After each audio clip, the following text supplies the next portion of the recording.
estarmos novamente com vocês. Eu sou a Bruxa Felícia. E eu, a Bruxa Beth. E hoje vai ser show! Nós estamos na parada literária e vai ser espetacular. Senta aí e espera o vídeo que vai vir. Olá! Tudo bem com vocês? Eu sou a Bruxa Alegria e eu acho que vocês já me conhecem, né? E hoje eu estou aqui para contar uma história que eu adoro, que é muito importante para mim. A personagem principal é, uma velha amiga minha.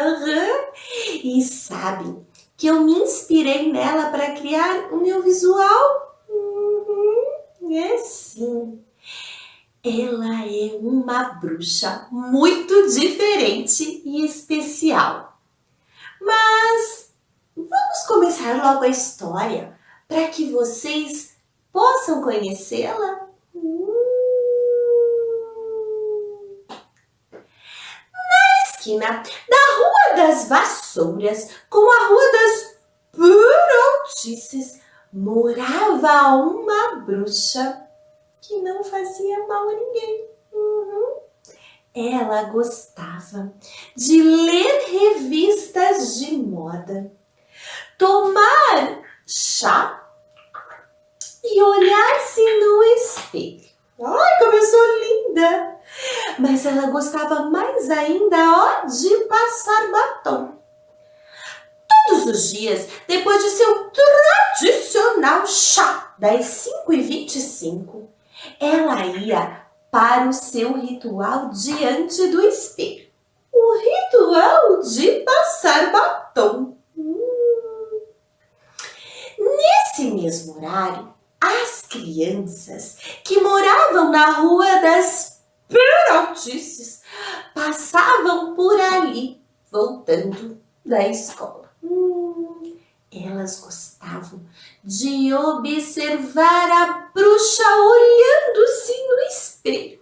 E todos os dias da semana, eles inventavam um truque para atrapalhar o ritual de passar batom. Às segundas-feiras, elas soltavam a bruxa pela janela e no momento exato do ritual, o ritual de passar batom, as crianças apertavam a campainha. E a bruxa, eletrificada de susto, borrava o rosto inteiro de batom. E antes mesmo dela se recuperar, as crianças já tinham saído correndo, com medo que a bruxa fizesse um feitiço e transformasse todas em caras de lagartixa.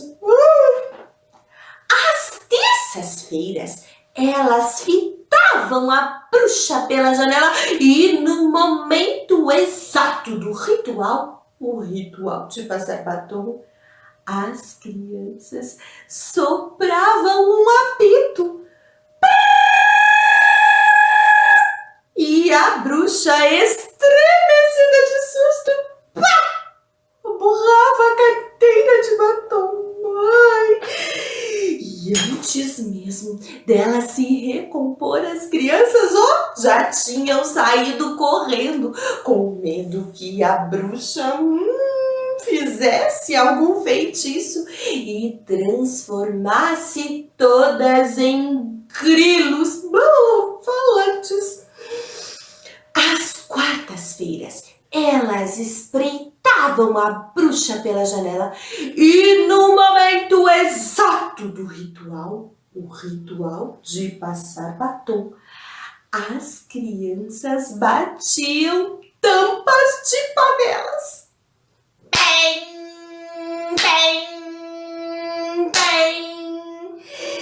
E a bruxa, desmoronada de susto, borrava o rosto inteiro de batom.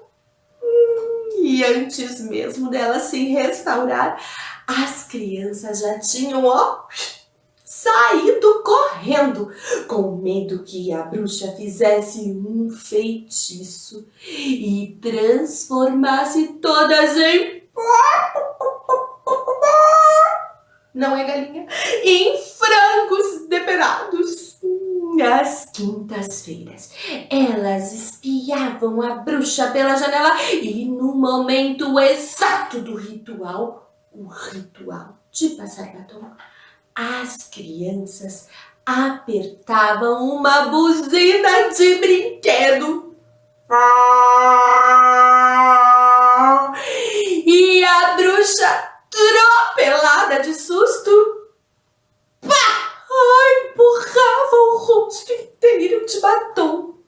E antes mesmo dela se reabilitar, as crianças já tinham saído correndo com medo que a bruxa fizesse algum feitiço e transformasse todas em calhambeques enferrujados.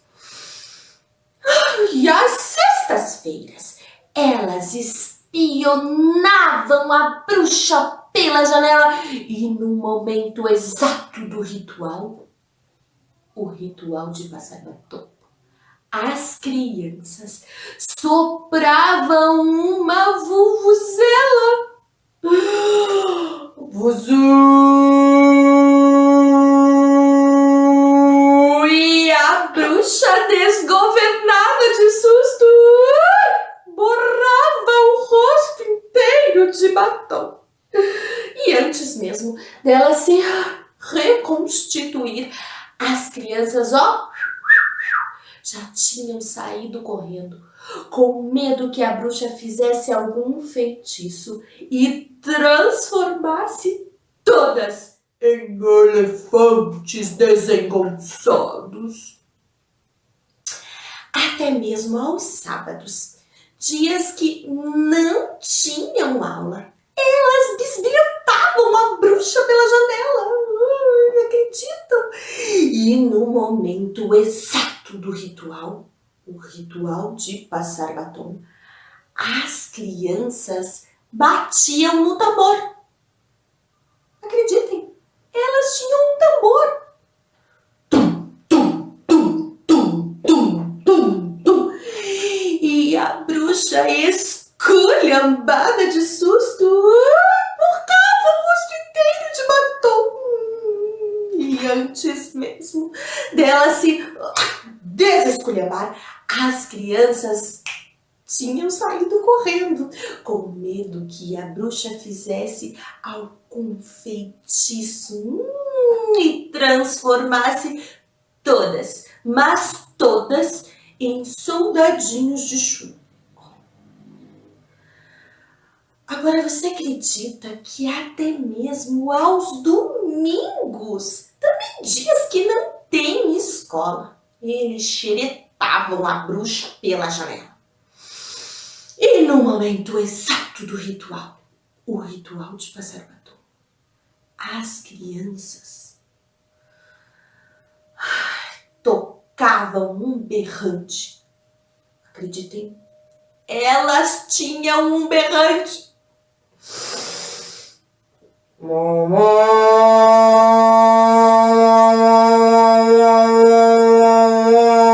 E a bruxa, avacalhada de susto, borrava o rosto inteiro de batom.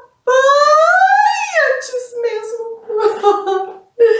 ela se desabacalhar, as crianças já tinham saído correndo, com medo que a bruxa fizesse algum feitiço e transformasse todas as crianças em vaquinhas de presépio. Até que um dia as crianças tiveram coragem e não saíram correndo. Elas queriam saber o que a bruxa fazia depois do susto. E numa segunda-feira qualquer, dessas que nada acontece, Depois de apertarem a campainha e enxergarem a bruxa rebocando a cara de batom, as crianças permaneceram ali, pertinho da janela, observando o que acontecia. E viram a bruxa paradinha, olhando para o espelho e chorando, ai, chorando eletrificadamente, chorando estremecidamente, chorando desmoronadamente, chorando atropeladamente, chorando, ai, desgovernadamente, ai, chorando esculhambadamente, chorando avacalhadamente, chorando todos os bluladamente que existem. E as crianças ficaram com pena da bruxa e fizeram as contas de quantas vezes tinham feito a bruxa chorar. E durante uma semana nem apareceram por ali. Desviaram o caminho e voltaram para casa pela Rua do Arrependimento. Até que numa terça-feira qualquer, dessas em que parece que nada de novo acontece, as crianças estavam passando pela rua e a bruxa estava terminando de tomar o seu chá das 5h25. Quase pronta para o seu ritual, o ritual de passar batom. Olhou-se no espelho, segurou firme o batom e quando estava aproximando-o da boca, ouviu uma batidinha na janela, bem de leve, dessas que não assustam ninguém. Quando a bruxa virou-se para a janela, viu as crianças todas enfileiradas na janela, todas com a cara borrada de batom. Elas estavam ridículas. A bruxa levantou-se lentamente e caminhou lentamente em direção à janela. As crianças suavam frio e mal respiravam, com medo que a bruxa lançasse algum feitiço e transformasse todas em lesmas pegajosas. Mas a bruxa foi se aproximando mais e mais. E a cada passo que dava, achava aquelas caras cada vez mais engraçadas e mais ridículas. E soltou um sorrisinho frouxo, que se transformou num sorriso, que se transformou num sorrisão, ai, que se transformou numa risada gostosa, que se transformou numa gargalhada cada vez mais escancarada, cada vez mais descontrolada, cada vez mais escangalhada. E as crianças não aguentaram e riram junto com a bruxa. Ai, a bruxa! Agora, todas as sextas-feiras, na saída da aula, as crianças pegam um atalho pela Rua da Camaradagem e chegam rapidinho à esquina da Rua das Vassouras com a Rua das Brotices. Batem de levezinho na porta, dessas batidinhas que delicadas e educadas, que não incomodam ninguém, e entram para tomar um chá e fazem companhia para a bruxa. Todos, é claro, com a cara toda bagunçada de batom, que é mais divertido. Agora, sexta-feira, é dia de ritual coletivo. Sexta-feira é dia de festa. A festa do batom borrado. E quem gostou da história pode bater palmas. Gostaram da história? Ela é demais, né? Aqui está a história.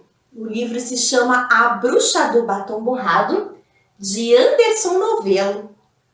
Ilustrações de Alessandra Tosi. Eu espero que vocês tenham gostado, como eu gosto também. Um beijo borrado da Bruxa Alegria e até a próxima história. Tchau! Como nós havíamos prometido, uma grande surpresa. Aqui conosco o escritor Anderson Novello. Ele que escreveu 5 livros de literatura infantil e um outro de crônicas. Bacharel, tantas coisas você já fez, né, Anderson? Muito bom estar com você aqui e hoje o nosso papo vai ser muito bom e divertido. Obrigado, olá Bruxa Beth, olá Bruxa Felícia, muito obrigado pelo convite, espero que os nossos estudantes que estejam em casa curtam o nosso bate-papo. Vão curtir com certeza. E uma coisa assim que eu acho interessante a gente dizer, que no livro infantil tem tanta riqueza que ele às vezes deixa de ser infantil. Ou você, né, do 6º ao 9º ano, pode encontrar muito prazer também lendo esses livros, sabiam? Então, nós temos... Você poderia mostrar pra gente os seus livros? Perfeito. Aproveitando que você falou, eu concordo plenamente com quem fala que quando a literatura é boa, ela serve para qualquer idade. Então, tudo que vocês imaginarem dos problemas humanos, né? A traição, a dor, a morte, o companheirismo, a amizade, também está na literatura infantil. Se encontra todas as tretas humanas, elas estão na literatura infantil também. O meu primeiro livro, que me lançou como escritor lá em 2016, talvez seja o mais conhecido até hoje, se chama A Bruxa do Batom Borrado, uma colega já conhecida de vocês, né? Na sequência, eu lancei esse daqui, que se chama O Pintinho Ruivo de Raiva. O Pintinho Ruivo de Raiva, ele é filho da Dona Galinha Ruiva. A Galinha Ruiva é uma história bastante conhecida lá na infância de muita gente, né? Uma galinha que quer fazer um bolo, ninguém ajuda, mas quando o bolo fica pronto, aparece um monte de gente querendo comer. Então, o Pintinho Ruivo de Raiva é uma espécie de continuação da história da Galinha Ruiva. Depois do Pintinho Ruivo, veio o terceiro livro, que é esse daqui, chamado Filomenos, o Cabrito Aflito, que é a história de um cabrito muito ansioso, muito aflito, muito desesperado. Na sequência aí veio o livro que a gente vai falar um pouquinho mais dele hoje, que é o livro de crônicas. Chama-se Anacrônicas e Quase Inventadas. Aí recentemente, no finalzinho do ano passado, no finalzinho do ano de 2020, eu lancei esse daqui, chama-se As Três Tias de Matias, e o mais recente de todos, ele tá com um cheirinho de novo, recém-saído do forno, é esse daqui chamado Carta para Tia Tita. Então são 6 livros, 5 para crianças e 1 para jovens e adultos.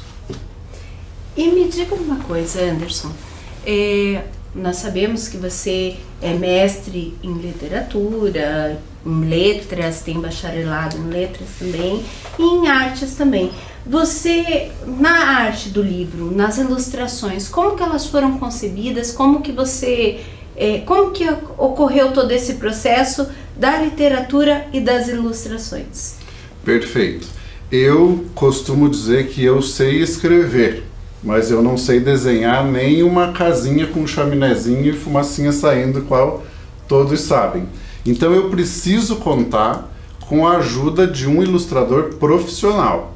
Eu preciso delegar a obra, né, as ilustrações da obra, a um ilustrador profissional. Então todos os meus livros, eu tenho um dedo bom para escolher ilustrador. As ilustradoras e os ilustradores que estão comigo, eles realmente fizeram um trabalho, uma obra de arte com os livros.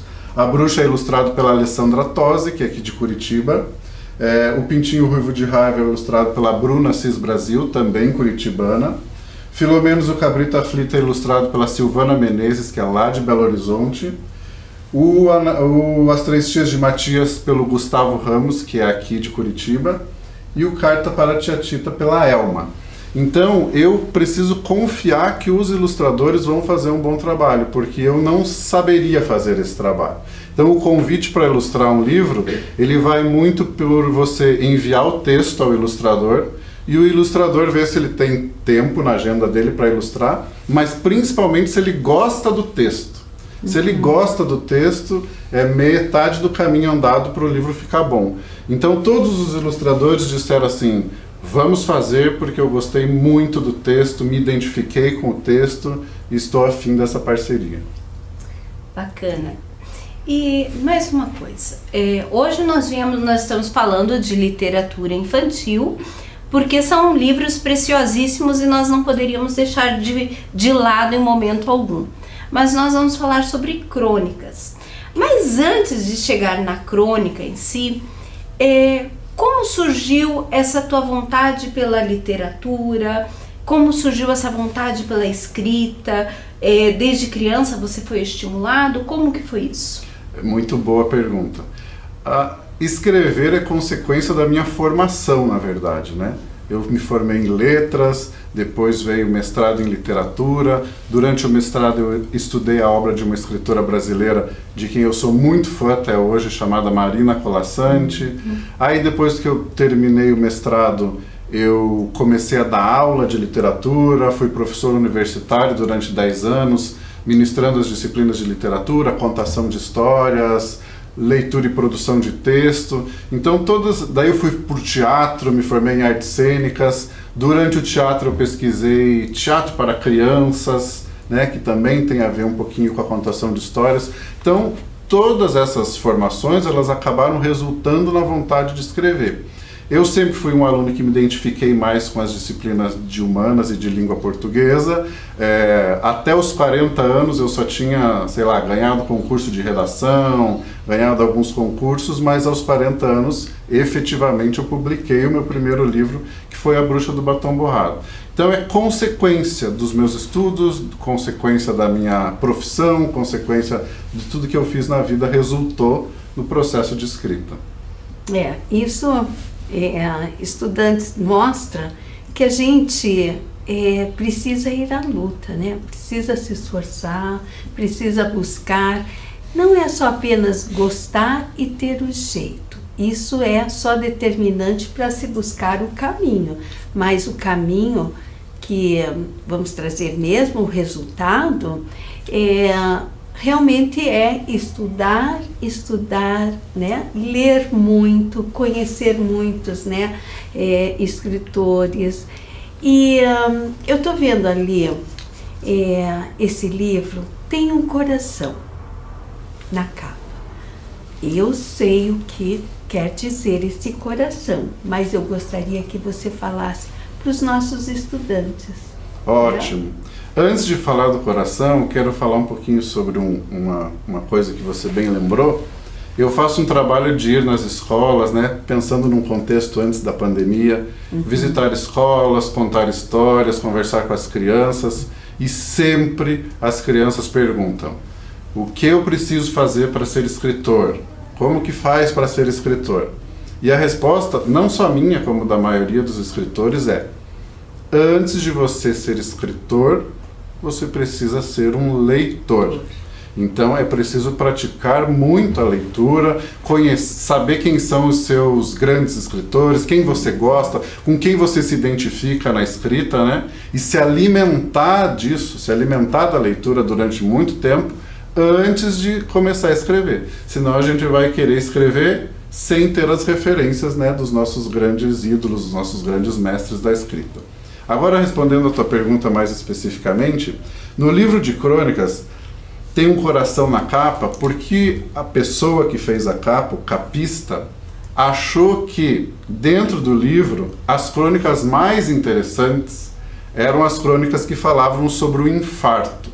Eu, em 2018, sofri um infarto, fiquei mais ou menos um mês internado no hospital, e entre uma saída e outra da UTI, deu bastante tempo para ler, né? Você não faz muitas coisas produtivas no hospital, além de ficar deitado, procurar a sua cura, né? E deu tempo de ler e escrever. Eu escrevi algumas crônicas nessa situação. Não são todas as crônicas do livro que foram feitas nesta ocasião, mas tem algumas. E aí a pessoa que fez a capa achou que era muito potente as crônicas que falavam sobre o infarto e a visão de um escritor observando a vida dentro de um hospital acontecendo e registrando estas coisas que aconteceram no hospital. Então ele homenageou essas crônicas com um coração. Quem vê a capa bem de perto vai perceber que é um coração mais ou menos apertado entre os prédios de uma grande cidade, como se ele tivesse ali sufocado pelas atribulações do dia a dia. Mas não são só crônicas sobre infarto que tem o livro, tem outras, né? Esse livro nasceu de um processo assim. Os primeiros leitores foram os meus leitores da internet, porque foram crônicas publicadas em primeira mão nas minhas redes sociais, durante 5 anos. E aí as pessoas, né, os leitores comentavam: gostei da sua crônica, você deveria juntar um dia e lançar um livro de crônicas. Se você um dia lançar um livro de crônicas, eu vou comprar seu livro. Então, as próprias pessoas, os próprios leitores foram fazendo esses comentários nas redes sociais. E a editora do livro, a editora Cortez, que é de São Paulo, depois de 5 anos falou: vamos reunir as suas crônicas então. Aí a gente reuniu as crônicas todas que estavam publicadas lá nas redes sociais, selecionamos as que tinham mais a ver com esse projeto, e aí surgiu o Anacrônicas e Quase Inventadas. Então é uma coletânea de crônicas já lançadas nas redes sociais. E por que esse Quase Inventadas?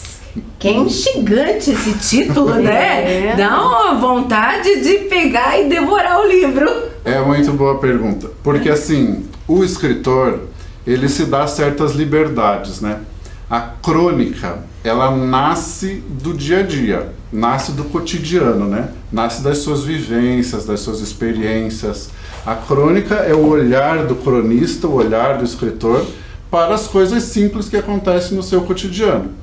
Então, dizem que tudo pode virar uma crônica, né? Tudo. Até se você não tiver inspirado para fazer uma crônica, a falta de inspiração pode ser tema da sua crônica. Vou escrever uma crônica sobre falta de inspiração. Então tudo, absolutamente tudo pode virar uma crônica. Eu gosto de quem diz que a crônica é quando o cronista pega os seus próprios óculos e empresta para o leitor, dizendo: eu quero que você veja o mundo com os meus olhos, né? Com os meus óculos, com a minha visão. Então é como se o escritor estivesse emprestando um pouquinho a visão dele para o leitor. E aí a gente se permite florear um pouquinho, né? Você está numa fila do banco, você está estressado ou irritado porque a fila está demorando, você pode escrever sobre isso. Mas daí o escritor se permite inventar, omitir, ir além daquilo que aconteceu, né? Porque se for um simples relato daquilo que aconteceu, vai ficar um pouquinho sem graça, né? Sim. Então quando a gente floreia, quando a gente inventa, a coisa fica mais interessante para o leitor. Então se chama Anacrônicas e Quase Inventadas, porque os fatos narrados aqui, eles aconteceram, mas eu me permiti inventar um pouquinho e florear um pouquinho em cima dos acontecidos. Bom, a Bruxa Beth foi uma das leitoras da crônica quando né, eram colocadas na rede social, porque Isso. assim também eu acompanhava, né, com ótima leitura, o estado de saúde do nosso querido amigo. Mas, assim, eu também fico curiosa, porque na rede social eu também soube que você esteve muito, muito distante, na Inglaterra. Isso? Isso. Posso dizer que quem abre as portas para mim, quem abriu as portas para mim como escritor, foi A Bruxa do Batom Borrado. Porque é o livro mais conhecido, as crianças gostam muito do livro, os pais gostam, os professores gostam da história. Então a história vai indo, acabou que chegou em outros países, filhos de brasileiros que moram em outros países acabaram recebendo o livro. Às vezes os avós que moram aqui no Brasil mandam para os seus netos que moram lá fora. E aí, passa para uma pessoa, passa para outra, acabaram conhecendo o meu trabalho e eu tive a oportunidade de visitar Londres em 2018 para visitar escolas em Londres que têm o ensino da língua portuguesa. Tem comunidades de brasileiros em outros países e lá em Londres tem 2 escolas que têm ensino de língua portuguesa. Então as crianças falam inglês e tem aulas de português também.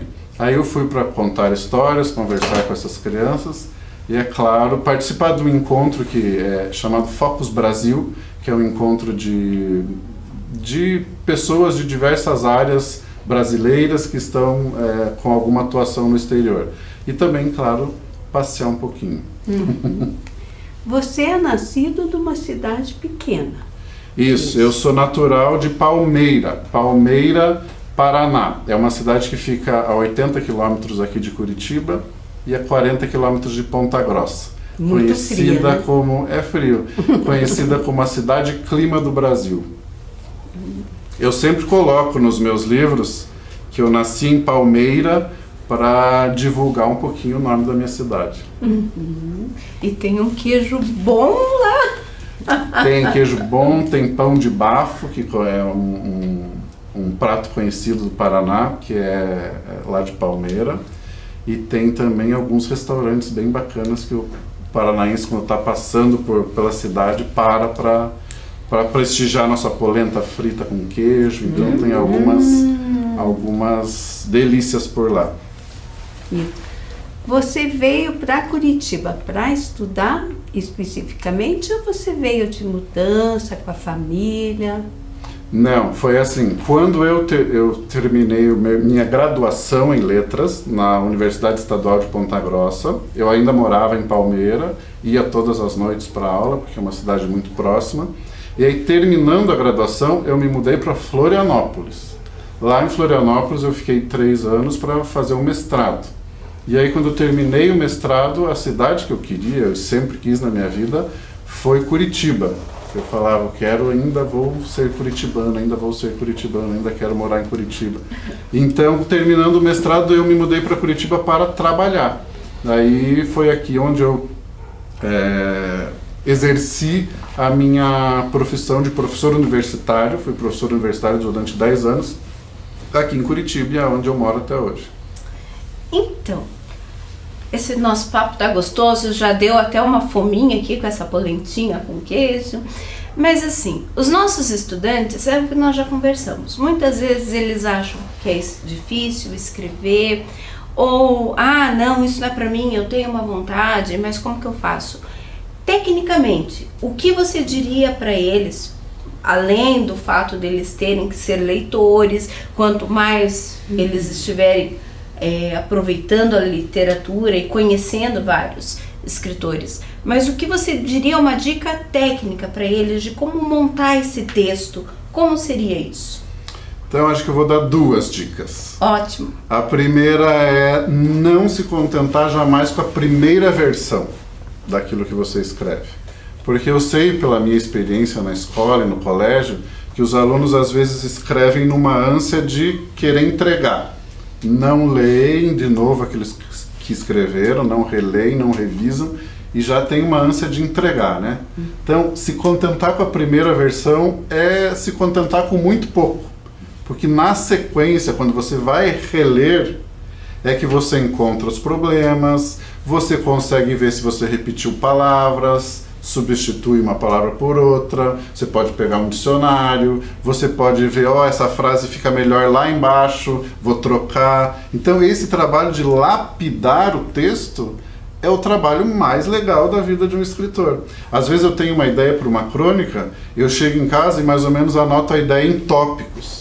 Aí quando eu leio aquilo, eu penso, mas está muito ruim, está muito ruim. Desse jeito já foi dito muitas vezes. Está muito comum dizer desse jeito. Como é que eu posso dizer isso que eu estou dizendo de uma maneira mais elaborada e que chame a atenção de quem vai ler? Daí vem o trabalho de transpiração, né? Não é só inspiração, é transpiração, é trabalho. Vem o trabalho de fazer parágrafo por parágrafo melhor, escolher as melhores palavras, né? Em busca da palavra exata, né? A exatidão das palavras, escolher a palavra que realmente chegue próximo daquilo que você realmente quer dizer. Então é um trabalho ali de burilar, né? De mexer, de lapidar, de deixar o texto mais elaborado. Isso é você não se contentar com a primeira versão. E a segunda é ter um amigo, um professor, um colega que leia seu texto e que saiba dar feedbacks para você, né? Que saiba dar uma devolutiva. Você compartilha a sua ideia com alguém e veja o que essa pessoa vai falar do seu texto, né? Pode ser o teu colega de sala, você lê o texto dele, ele lê o seu e vocês trocam ali. Porque aí você... às vezes você está tão viciado no seu próprio texto que você não percebe algumas coisinhas que o outro vai perceber. Então agora eu gostaria de compartilhar com vocês uma crônica chamada O que entope o seu coração, que faz parte desse livro aqui chamado Anacrônicas e Quase Inventadas. Então vamos lá. O que entope o seu coração? Um coração não entope apenas com gordura. Entope quando você percebe que a estupidez dos governantes do seu país já ultrapassou todos os limites. Entope quando você, em nome do dinheiro, segue uma carreira com a qual não se identifica. Entope com o assédio moral de um chefe tirano que você, por medo de perder o emprego, aguenta por longos anos. Entope com as tristezas que ninguém ouviu e você engoliu. Entope quando você, por medo da solidão, insiste em permanecer ao lado de alguém que não torce por você e despreza suas pequenas conquistas. Entope quando você precisa sempre vencer uma discussão, mesmo sabendo que algumas palavras também matam. Entope quando sua sede por criticar é maior que sua capacidade de incentivar. Entope com fofoca. Entope quando você expõe o outro para tentar esconder as suas próprias mentiras. Entope quando você agride gratuitamente um desconhecido nas redes sociais, mais pelo prazer e pela facilidade da agressão do que pela disposição em compreender, interpretar e argumentar sobre uma ideia contrária à sua. Entope quando você percebe que os anos passaram, mas os rancores ficaram. Entope quando o perdão não é praticado. Entope com as palavras de afeto que você não aprendeu a dizer. Entope com o remorso daquele abraço que você não deu e das pazes que você não fez. E agora é tarde. Um coração não entope apenas com gordura. O que entope o seu coração? Cheirinho de café. E das dificuldades de tomar um café? Vamos escutar? Eu vou querer um café médio com leite para a viagem. Seu café será um mocha, cappuccino italiano, macchiato ou com chantilly? Café mesmo, desses que a gente usa com a dor e água. Ok, um simples. Coado ou expresso? Simples. Descafeinado? Não, com cafeína, muita. Ou eu ia preferir um chocolate quente. O senhor vai preferir um chocolate quente, senhor? Não, um café simples. Ok, senhor. Com leite? Isso. Integral, semidesnatado, desnatado, sem lactose, baixa lactose, leite de arroz, leite de coco, leite de cabra? De vaca, dessas que fazem mu e balançam o rabo. Ok, leite integral de vacas holandesas. Prefere o leite das vacas criadas em regime de confinamento e ordenhadas mecanicamente, ou das vacas criadas livres no campo em fazendas de pequenos produtores que passam o dia ouvindo Beethoven? As confinadas passam o dia ouvindo o quê? Funk. Ai, tanto faz. Pode ser qualquer uma. Ambas comem ração transgênica. Tudo bem para o senhor? Tudo bem. Com açúcar refinado branco, mascavo, orgânico, demerara, adoçante com aspartame, açúcar do Himalaia, açúcar de confeiteiro, açúcar cristalizado, estévia ou o novo Mamãe Passou Açúcar em Mim? Sem açúcar. Na xícara, no copo ou no descartável? É pra viagem, no descartável. De plástico ou de isopor? Senhor, plástico ou isopor? O meu horário de intervalo acabou. Não vai dar tempo. Vou ter que levar uma Coca-Cola mesmo. De 300, de 600, de 1 litro, de 2 litros? De 300. Latinha ou garrafa de vidro? Senhor, aonde o senhor está indo? Pelo amor de Nossa Senhora da Bicicleta Sem Roda, me deixe em paz. Senhor, Eu imploro, por misericórdia. senhor, para desistências temos uma taxa de R$2. O senhor pode pagar no dinheiro, crédito, débito ou vale alimentação nas seguintes bandeiras. Senhor, volte aqui, senhor! Senhor! Muito legal. Perfeito. Anderson, foi ótimo ter você aqui conosco hoje. Passou tão rápido que nós nem percebemos o tempo. Então, muito obrigada, gratidão por esse momento. Eu que agradeço. Agradeço você, Bruxa Felícia, agradeço você, Bruxa Beth, e a todo mundo que acompanhou o nosso bate-papo. Espero que tenham curtido. Estudantes, e até a próxima, né, Bruxa Beth? Até!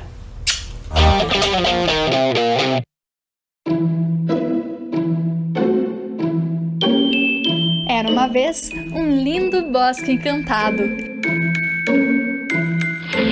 como em todo bosque encantado que se preze, ali vive uma bruxa. Mas essa é boazinha, e o Bosque Encantado fica logo ali, no bairro Vista Alegre.